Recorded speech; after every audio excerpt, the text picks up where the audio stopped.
Today, we're diving into something that might seem kind of routine, but is literally a matter of life and death: operating a forklift inside a busy industrial refinery.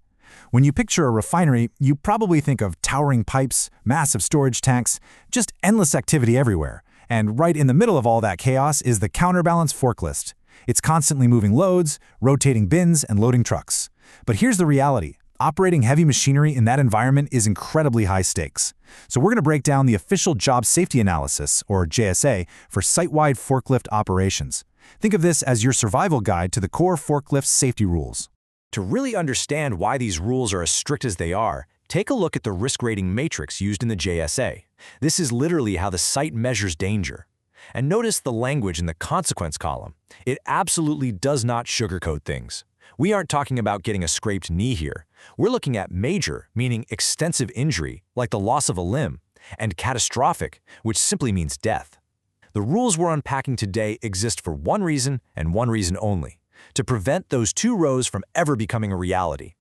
Here is our roadmap for today. We've got 1. Licensing and pre-starts, 2. Navigating traffic and pedestrians, 3. Surviving active train tracks, 4. Loading and material movement, 5. Safe bin rotation maneuvers, and 6. Fatigue and shift completion. All right, let's jump right into Section 1. Licensing and pre-start checks, the foundation. Look at the absolute, zero-exception nature of this policy. The JSA explicitly states, under no circumstances may an unlicensed person operate a forklift, even under supervision for learning. You have to hold a current high-risk work license, specifically a Class LF for forklift trucks. The site actually tracks your license number and expiry date right there on the JSA sign-on sheet. There is simply no on-the-job training behind the wheel without that official state-issued license. Okay, so your paperwork is cleared. Now you need your gear. Before you can even conduct your pre-start inspection of the machinery, checking the brakes, steering, fluid levels, hydraulics, you absolutely must be wearing this mandatory PPE. We're talking steel-capped boots, a high-vis vest or shirt, a hard hat whenever you step outside that protective cab, and safety glasses. And that last bullet point, it's a non-negotiable behavioral requirement. Your seatbelt must be fastened at all times when operating. Literally, no exceptions. Moving on to Section 2. Navigating traffic and pedestrians. The gauntlet.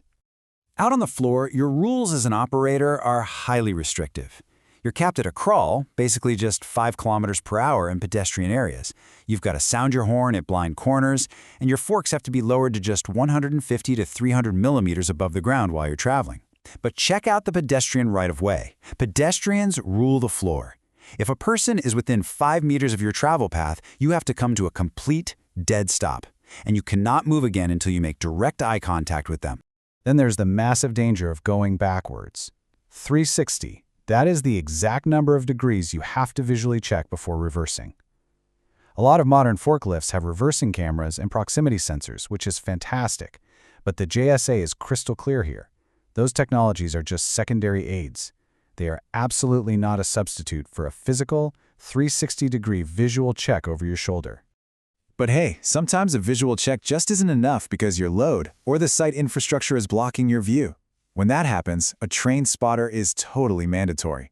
And the crucial point to remember is this: you are relying entirely on that spotter's agreed hand signals. If you're reversing and you lose visual contact with your spotter, even for a split second, you must hit the brakes and stop immediately. This brings us to Section 3, Surviving Active Train Tracks, the ultimate hazard. This quote right here from the hazard assessment is honestly pretty chilling. Be aware that trains can approach silently and faster than expected. Never rely on sound alone. In an industrial setting, with roaring pumps and rumbling trucks all around you, a massive train can easily sneak up on you. A collision here isn't just an accident, it's a guaranteed catastrophic failure. Because the risk is so incredibly severe, the track crossing protocol is rigid. First, treat every single rail crossing like a mandatory stop sign. You stop completely. Second, visually confirm it's clear in both directions, because again, you can't rely on your ears. Third, check the overhead clearance for your load to avoid gantries and signal lines. And fourth, cross one forklift at a time. When you do cross, you do it at a near crawl, with those forks lowered and tilted back, just because the uneven rails can easily snag a fork and cause a tip over. But what if the absolute worst happens? What if you're halfway across the tracks and the forklift engine just dies? The protocol here is strictly about saving your life, not the machine. Step 1. Get yourself and any personnel completely clear of the tracks. Step 2. Contact the emergency services operator immediately. Step 3. Do not play hero. Don't re-enter that cab or try to restart the engine until you have an official all clear from the ESO. Let's shift gears to Section 4, Loading and Material Movement, the heavy lifting. When you are lifting a load to or from a truck, the magic number is 10.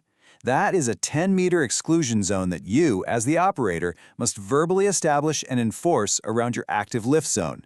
And on top of that, the truck driver can't just wander around stretching their legs. They have to either stay inside their truck cab or stand behind a safe barrier before you even think about lifting that load. Now, moving that load around the site introduces the danger of inclines. The physics of keeping a heavy load stable on a hill are super important to grasp. If you're loaded, you always travel with your forks facing uphill to keep the center of gravity stable. That means if you're going down a slope with a load, you actually have to do it in reverse. If you're empty, the rules change slightly, but the golden rule of slopes always remains. Never, ever travel across a slope horizontally. You will absolutely tip over. Which takes us to Section 5, Safe Bin Rotation Maneuvers.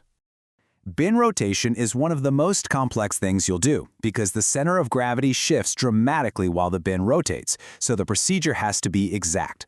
First, confirm the attachment is certified for that specific bin weight. Second, establish your exclusion zone. This one is different. It's a radius equal to the load height plus 1.5 meters. Third, you've got to be on firm, perfectly level ground. No rotating on soft dirt or near a trench. And fourth, execute the rotation slowly and steadily. Abrupt, jerky hydraulic inputs create dynamic force that can instantly flip the forklift.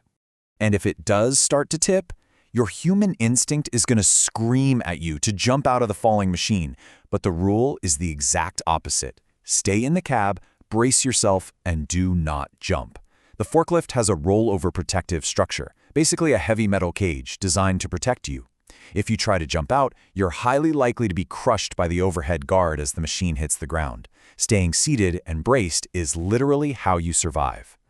Finally, we wrap up with Section 6, Fatigue and Shift Completion, Standing Down. You're operating a massive piece of equipment, which means your reaction times have to be flawless. That's why the site's fatigue management plan empowers and actually requires you to speak up. Operator to self-report fatigue to supervisor immediately. You're under a legal duty not to work if you're impaired by fatigue.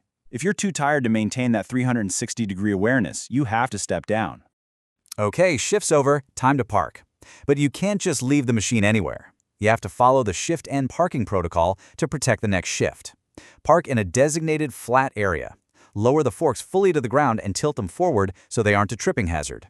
Apply the park brake, isolate the power, and turn off the engine. And most importantly, if you noticed anything wrong during your shift, like a sticky brake or a faulty reversing alarm, you must log that defect in the plant logbook before you walk away. And that brings us to our final takeaway for this explainer.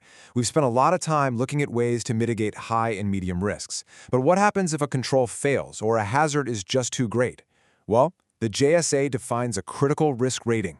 And the definition is simple. Where a task is assessed as critical, work must not proceed under any circumstances. At the end of the day, no load, no schedule, and no task is worth your life.